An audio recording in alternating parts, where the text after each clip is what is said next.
Mensagem do dia, com o pastor Marcelo Gomes. Evangelho de Lucas, capítulo 18, verso 18 ao verso 30, diz assim a palavra do Senhor. Certo homem importante lhe perguntou: Bom mestre, que farei para herdar a vida eterna? Porque você me chama bom? Respondeu Jesus. Não há ninguém que seja bom, a não ser somente Deus. Você conhece os mandamentos: não adulterarás, não matarás, não furtarás, não darás falso testemunho, honra teu pai e a tua mãe. A tudo isso tenho obedecido desde a adolescência, disse ele. Ao ouvir isso, disse-lhe Jesus: falta-lhe ainda uma coisa. Venda tudo que você possui e dê o dinheiro aos pobres, e você terá um tesouro nos céus. Depois venha e siga-me. Ouvindo isso, ele ficou triste, porque era muito rico. Vendo-o entristecido, Jesus disse: como é difícil aos ricos entrar no reino de Deus. De fato, é mais fácil passar um camelo pelo fundo de uma agulha do que um rico entrar no reino de Deus. Os que ouviram isso perguntaram: então, quem pode ser salvo? Jesus respondeu: o que é impossível para os homens é possível para Deus. Pedro lhe disse: nós deixamos tudo o que tínhamos para seguir-te. Respondeu Jesus: digo-lhes a verdade, ninguém que tenha deixado casa, mulher, irmãos, pai ou filhos por causa do reino de Deus, deixará de receber na presente era muitas vezes mais, e na era futura a vida eterna. Louvado seja o Senhor pela sua palavra. Eu devia ter 15, talvez 16, 17 anos no máximo, quando comecei a ouvir nas rádios uma música que acabou fazendo um certo sucesso à época. E a letra da música diz o seguinte: sabe esses dias em que horas dizem nada? E você nem troca o pijama, preferia estar na cama. Um dia a monotonia tomou conta de mim. É o tédio, cortando os meus programas, esperando o meu fim. E o refrão cantava assim: sentado no meu quarto, o tempo voa. Eu estou vendo lábios me acompanhando. Lá fora a vida passa e eu aqui à toa. Eu já tentei de tudo, mas não tenho remédio para livrar-me desse tédio. Tédio é um problema sério. Foi cantado, foi versado. Há filósofos que trabalham o tema do tédio. Duvido que haja uma só pessoa que nunca tenha se entediado. Há um tédio momentâneo, passageiro, de uma tarde trancado em casa, por exemplo. Mas há um tédio mais grave, que toma conta do coração, que se aninha no peito. Um tédio em relação à vida, um tédio em relação a tudo, um tédio em relação à própria existência. Eu tenho para mim que o homem que é apresentado para nós nesse texto estava vivendo refém do tédio.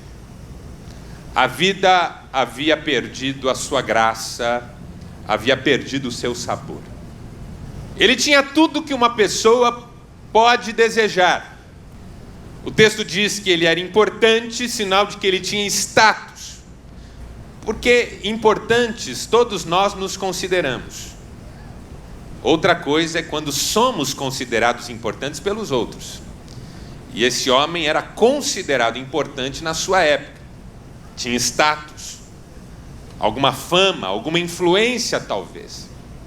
O texto diz que ele era rico, e muito rico, a ponto de ter achado um absurdo o que Jesus lhe propôs. Tinha muitas riquezas. Os textos paralelos nos outros evangelhos, de Mateus e de Marcos, dizem que este homem era jovem, ou seja, havia alcançado tudo isso muito precocemente, de modo que representava em si mesmo tudo aquilo que talvez a maioria das pessoas desejam: status, importância, dinheiro, e isso tudo na juventude. Só que talvez na vida dele tenha sido exatamente esse o problema: conquistar tudo que se pode imaginar cedo demais, e perceber cedo demais que nada disso realmente preenche o vazio do coração. Dostoiévski escreveu que há um vazio no coração do homem, do tamanho exato de Deus. As coisas não podem ocupar esse espaço. As vitórias pessoais, as conquistas, as realizações não podem ocupar esse espaço. Esse homem, apesar de sua importância, de sua riqueza, de sua juventude, já estava incomodado com o fim. Tinha um anseio de uma vida que valesse no seu coração. Ouviu falar sobre Jesus. Eu não sei em que condições, eu não sei através de quem, mas o fato é que ele decidiu procurar Jesus com esta questão: como herdar a vida eterna? Jovem, importante, rico, mas já pensando na vida que viria. E não pensou duas vezes quando teve a oportunidade de falar com Jesus sobre isso. E é interessante o modo como ele aborda Jesus: bom mestre. Um jovem respeitoso, importante, rico, respeitoso. Bom mestre, o que farei para herdar a vida eterna? Acontece que a coisa fica estranha quando Jesus lhe responde. Porque na verdade Jesus não lhe responde com uma resposta, mas com uma pergunta: por que é que você me chama bom? Eu não sei, eu acho que Jesus estava testando esse jovem, tentando entender de onde ele vinha e onde ele queria chegar. Por que você me chama bom? Você sabe, todos sabemos que bom existe um só, Deus. O que é que você está vendo quando olha para mim? Por que é que você me chama bom? Porque o problema do tédio é que o tédio também afeta a visão do mundo. Pessoas entediadas têm a sua visão do mundo afetada, como se uma lente cinza estivesse sobre os olhos.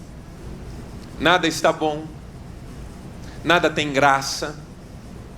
Um jovem entediado da vida, você diz: filho, vá com seus amigos, vá passear um pouco. Tem jovem que você tem que falar: fique em casa. Mas tem um que você fala: filho, tem vida lá fora, sai desse computador, vai pegar uma praia com os amigos, vá no acampamento da igreja, faça alguma... Viva, rapaz! Ele diz: eu não tenho vontade. Você oferece um pedaço de bolo para uma pessoa entediada, ela diz: obrigado. Você oferece o convite de uma festa, ela diz: eu acho que eu vou preferir ficar em casa. Você diz: olha, vai ter um culto, a reunião de oração, eu já fui em vários e tudo tem algum problema, tudo é chato, tudo é difícil, a pessoa pesa. Há lentes cinzas impedindo que a pessoa veja as cores da vida. Jesus está aferindo a visão desse jovem. O que é que você vê quando olha para mim, rapaz? Por que é que você está me chamando bom? Todos nós sabemos que bom é um só, Deus. Por que é que você está me chamando de bom? Você está vendo em mim algo mais? Mas essa questão fica sem resposta no texto.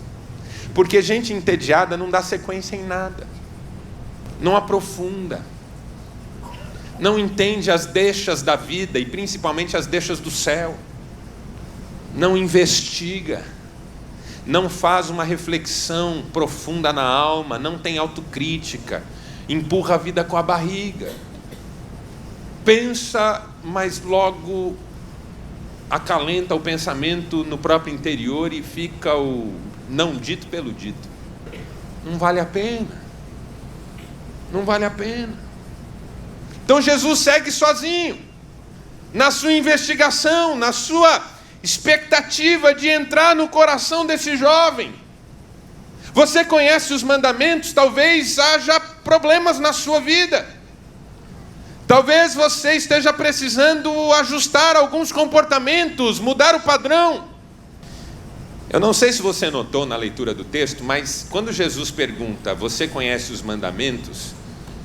A lista de mandamentos que Jesus relembra com aquele jovem é aquela lista de mandamentos que nós chamamos de interpessoais ou mandamentos horizontais, que tratam das nossas relações entre seres humanos.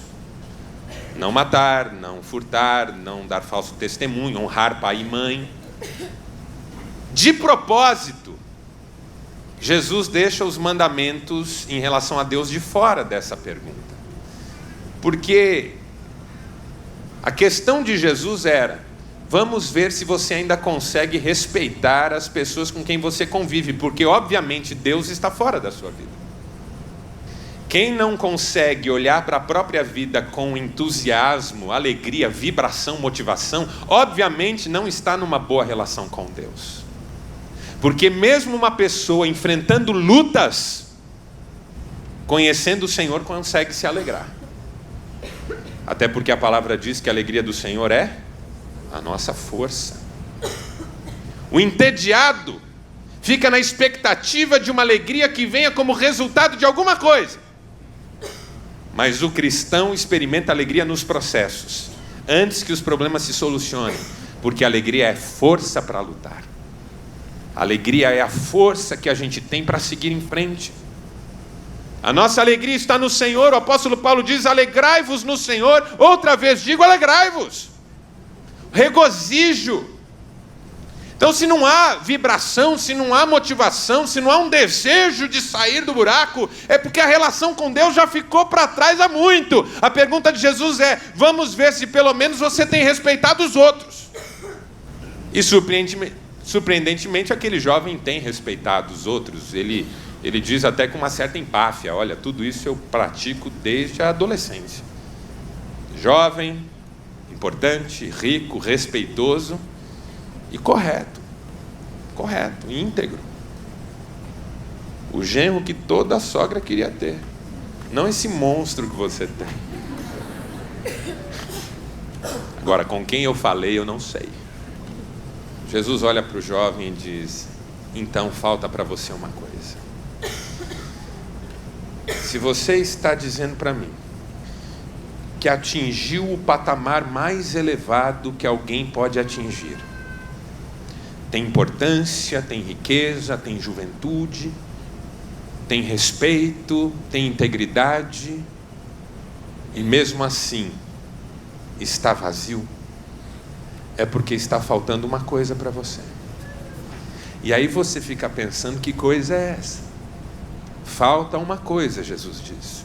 Eu imagino o olhinho desse jovem se abrindo um pouco mais, se arregalando, para ouvir o que é que Jesus vai dizer. O que é que falta? Num universo de alguém que tem tudo. Sabe quando você vai comprar presente para uma pessoa que você diz que tem tudo? Aí você acaba dando uma porcaria. Claro. Tem tudo. Ah, vou dar uma lembrancinha. Ó, é só uma lembrancinha. Pior coisa que tem: dar presente para alguém que tem tudo. Eu fico imaginando esse jovem, olhos abertos, esperando: o que é que me falta? E Jesus completa: falta você ficar sem nada. Sabe o que falta para uma pessoa que tem tudo? Ficar sem nada. Abrir mão de tudo. Romper com tudo. Você chegou onde todos querem chegar e a maioria não pode. A vida perdeu o sabor, você descobriu que tudo isso é ilusão, vaidade de vaidades, como diz o Eclesiastes, correr atrás do vento. Falta uma coisa para você: voltar ao zero, começar de novo.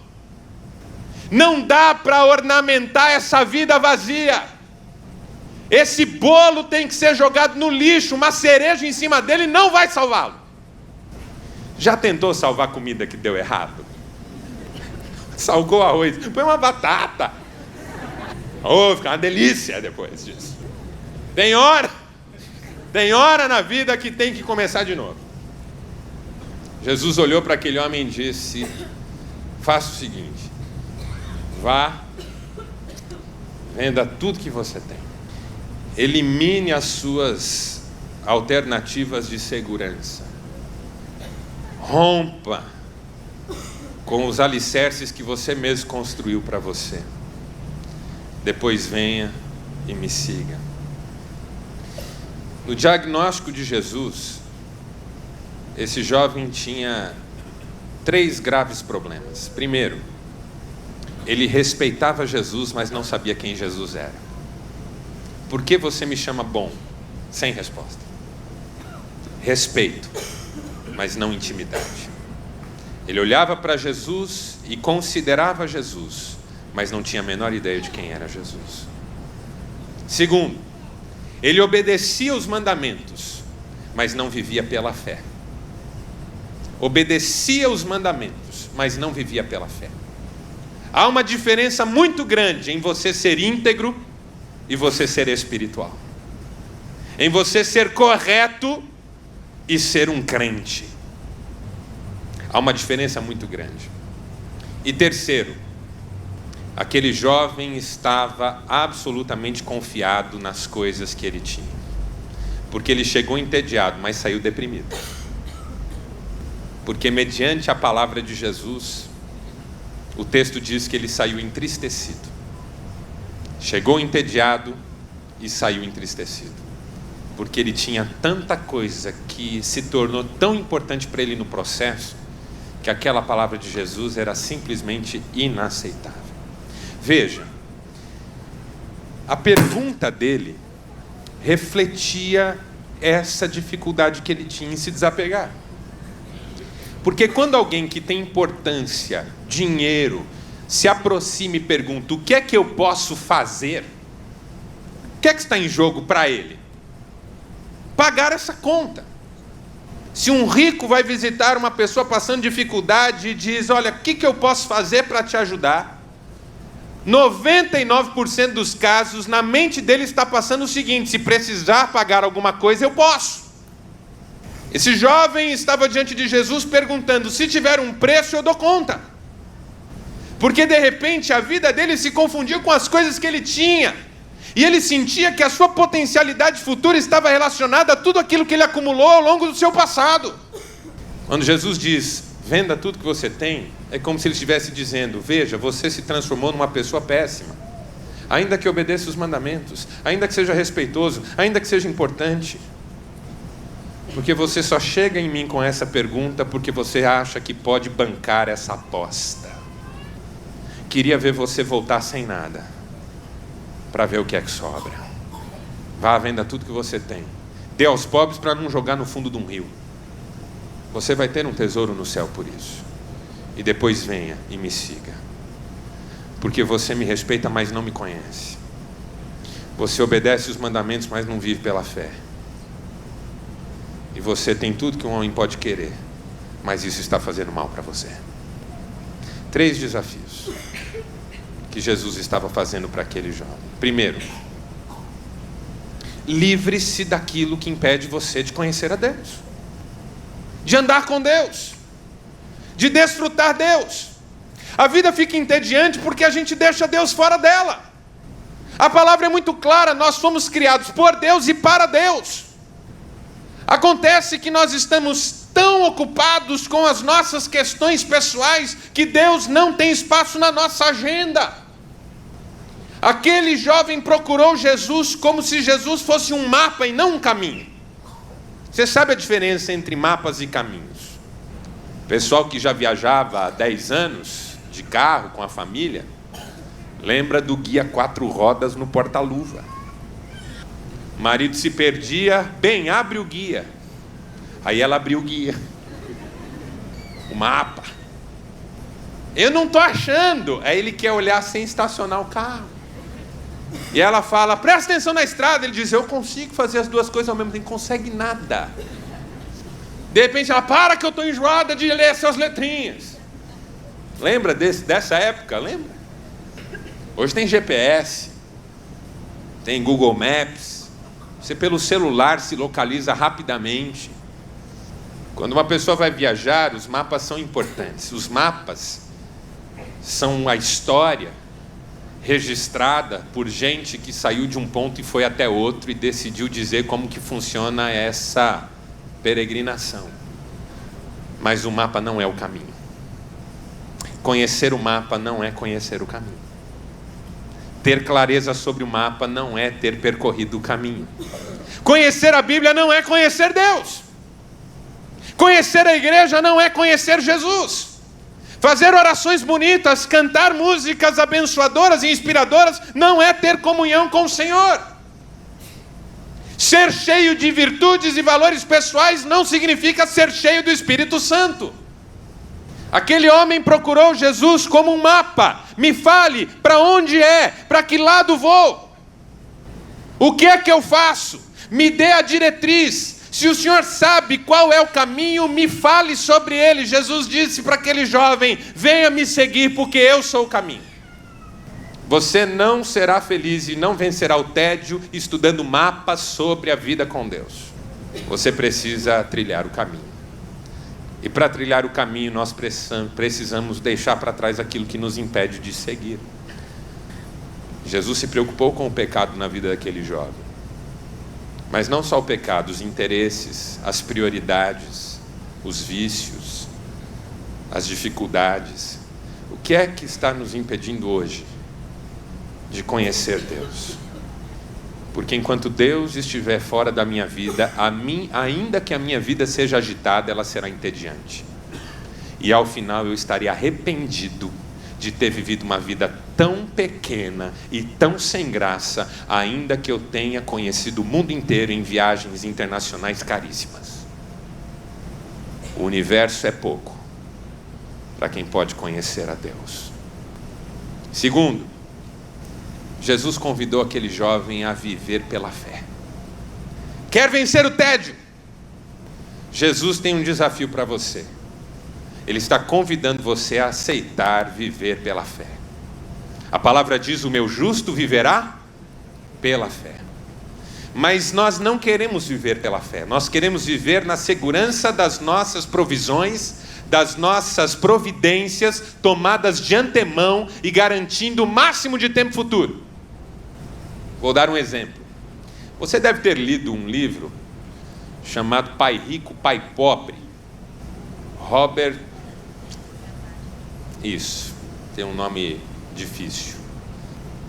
Nesse livro, ele faz uma sugestão de que uma pessoa é rica de acordo com o tempo que ela sobrevive, com os ativos que ela conseguiu providenciar pelo máximo de tempo possível.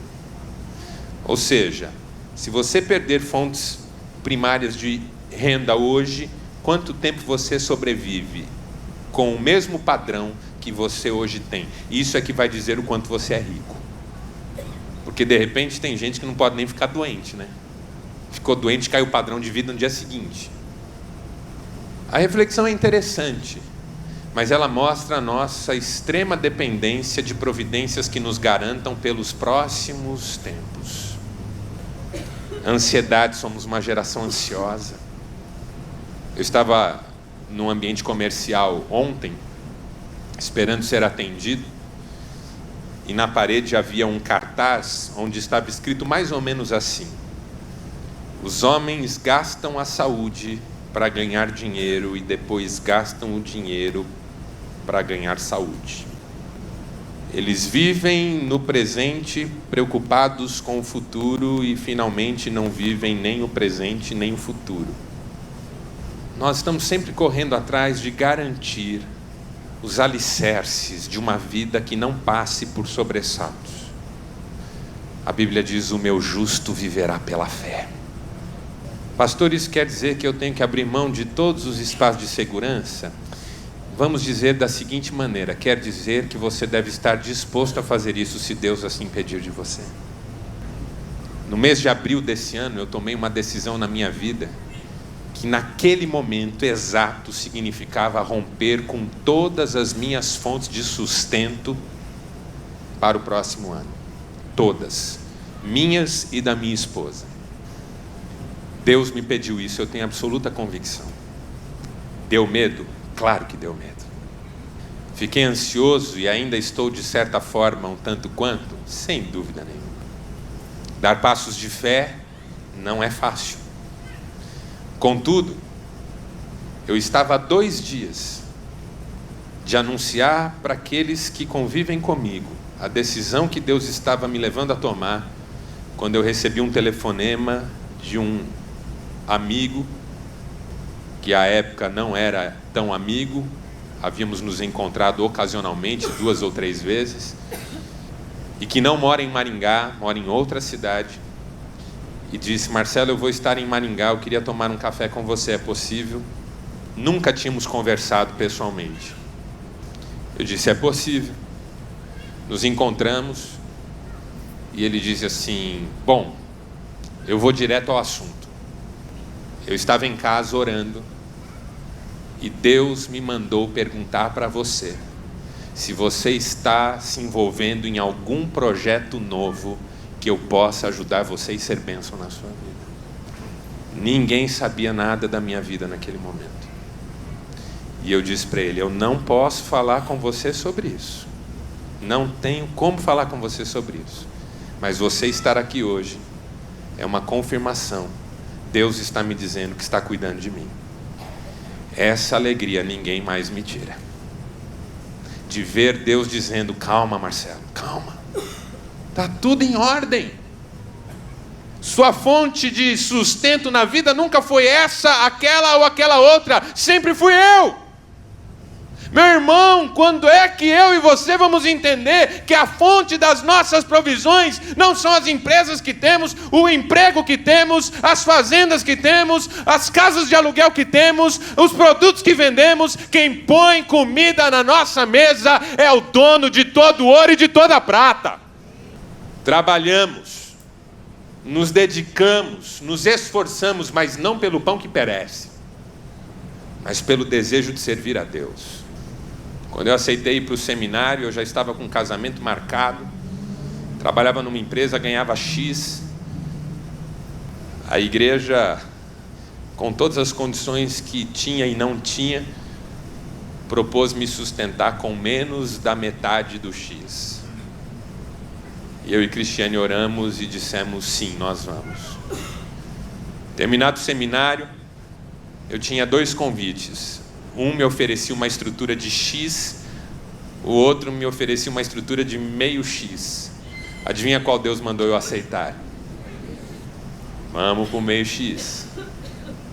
Pouca gente sabe, quando eu aceitei o convite de ser pastor dessa igreja, a proposta que a igreja aqui me fez era menor do que a que eu tinha para continuar onde eu estava. E a minha esposa era concursada no estado de São Paulo, governo. E Deus nos mandou aceitar. Aí você faz a conta rápida e diz: nossa, você está cada vez mais pobre, hein, pastor? Não, não estou. Não existe nada melhor do que você viver pela fé e ver Deus suprir as suas necessidades.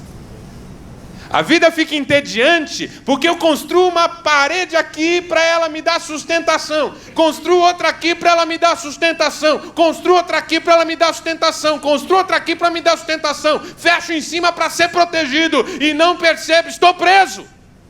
Não posso tomar uma decisão, não posso fazer uma viagem missionária, não posso pregar o evangelho, não posso perder tempo, porque senão perco venda. E a vida fica um tédio. Que a gente pode ornamentar a casa, pode ter enfeite bonito, pode ter televisão de LED 99 polegadas e meia. Não preenche o vazio da alma. O que preenche o vazio da alma é ver o poder de Deus se manifestando na nossa vida. É ir visitar num hospital e orar por alguém que fica bom naquele dia. Porque nós somos chamados a viver pela fé. Pastor, já decidi, vou sair do culto hoje, vou ligar para o meu patrão, pedir demissão e ainda falar um monte de verdade. Eu vou me sentir muito satisfeito se você sair daqui hoje comprometido a orar mais sobre isso. Porque quem mandou o jovem vender tudo que tinha foi Jesus, e não o coração do jovem. E finalmente, queria desafiar você a amar mais a Deus. Livrar-se do que atrapalha, viver pela fé e amar mais a Deus. Porque aquele jovem amava muito as suas coisas. E quando Jesus diz, abra mão disso, isso é o que faz você ficar entediado. Sua vida é chata por causa de tudo que você construiu. Livre-se disso, você não precisa de nada disso. Jesus conhecia o coração daquele homem. O texto diz que aquele homem saiu entristecido porque tinha muita coisa, ele estava apegado. Você sabe que tem uma enfermidade que assola algumas pessoas que são conhecidas como acumuladoras. Já ouviu falar em gente acumuladora? Gente acumuladora é gente que acha lixo na rua e leva para casa. Uma máquina de costura Eugene. Pega, filho, pega. Mas mãe, a senhora não sabe costurar, mas vai que um dia eu aprendo. Vai fazer arrumação. Eu e o Cristiano tiramos o feriado para fazer arrumação. Abre um armário, tem lá um negócio que você há 5 anos não via. Alguém diz, joga fora. Não pode jogar fora, isso aqui é importante. Mas você não mexe há 5 anos, não, mas vai que... Já brigou? A senhora já brigou com o senhor, seu esposo, em dia de fazer limpa na casa? Porque ele tem potinhos de parafusos que estão enferrujados. Mas ele não quer que a senhora jogue. Às vezes a gente se apega a pouca coisa. Mas a gente se apega. Se apega a uma roupa que não serve. Mas eu quero emagrecer. Quando emagrecer, compra outra, irmã. Se Deus te der bênção não você emagrecer, vai dar bênção não você comprar outra. Mas dá isso para alguém que está precisando, por favor. Está lá no armário. Aquele jovem tinha tanta coisa. Jesus disse para ele se livrar de tudo. Não dá. Aí ele sai entristecido e o texto diz assim, que Jesus, vendo entristecido, disse, como é difícil um rico entrar no reino do céu. Muito apego, entende? Muita coisa para se apegar. Deus fica em 3º, 4º, 5º plano. É mais fácil passar um camelo pelo fundo de uma agulha do que um rico ir para o céu, Jesus disse.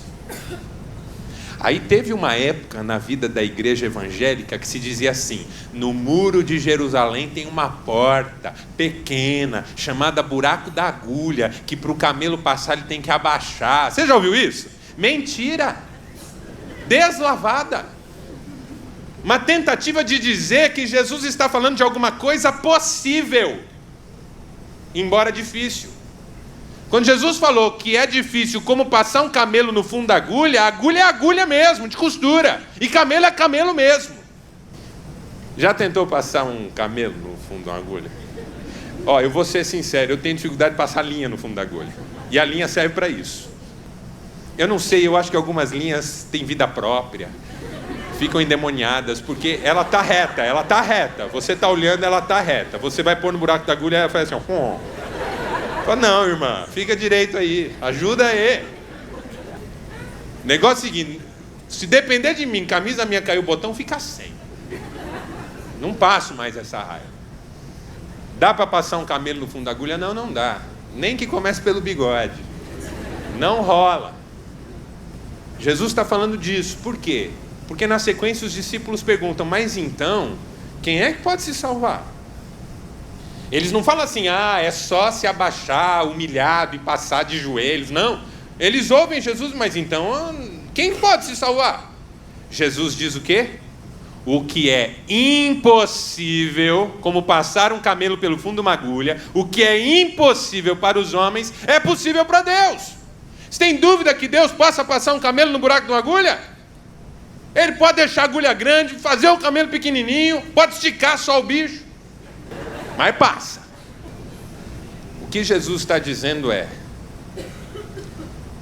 ninguém tem tudo o que quer. O jovem estava num conflito. Eu quero a vida eterna, mas também não quero abrir mão de nada. Eu quero Deus, mas também quero ser o centro da minha vida. Eu quero ter paz, mas quero manter as rédeas nas minhas mãos. Ninguém pode. Por isso que C.S. Lewis, no livro Peso de Glória, citando um antigo escritor que ele não menciona, que ele não nomeia, escreveu assim: aquele que tem Deus e tudo mais, não tem nada mais do que aquele que só tem Deus. Ninguém pode ter tudo que deseja, mas todos podemos ter o Senhor na nossa vida. A graça dele, a alegria dele invadindo o nosso coração. A vida é entediante enquanto as rédeas estão nas nossas mãos e as nossas escolhas, os nossos desejos é que orientam os nossos passos. Jesus disse: quem quiser ganhar a sua vida vai perdê-la. Quem perder a sua vida por minha causa vai achá-la. Eu não quero nada além de Deus. E sabe o que acontece? Deus dá tudo. Porque Jesus olha para os discípulos e diz: em verdade digo que não há uma pessoa que, tendo aberto mão de tudo por causa do reino, não receba 100 vezes mais nesta era e no futuro a vida eterna. Não é que Deus vai jogar você na rua da amargura, não. Ele vai cuidar de você e a sua vida vai ser uma bênção.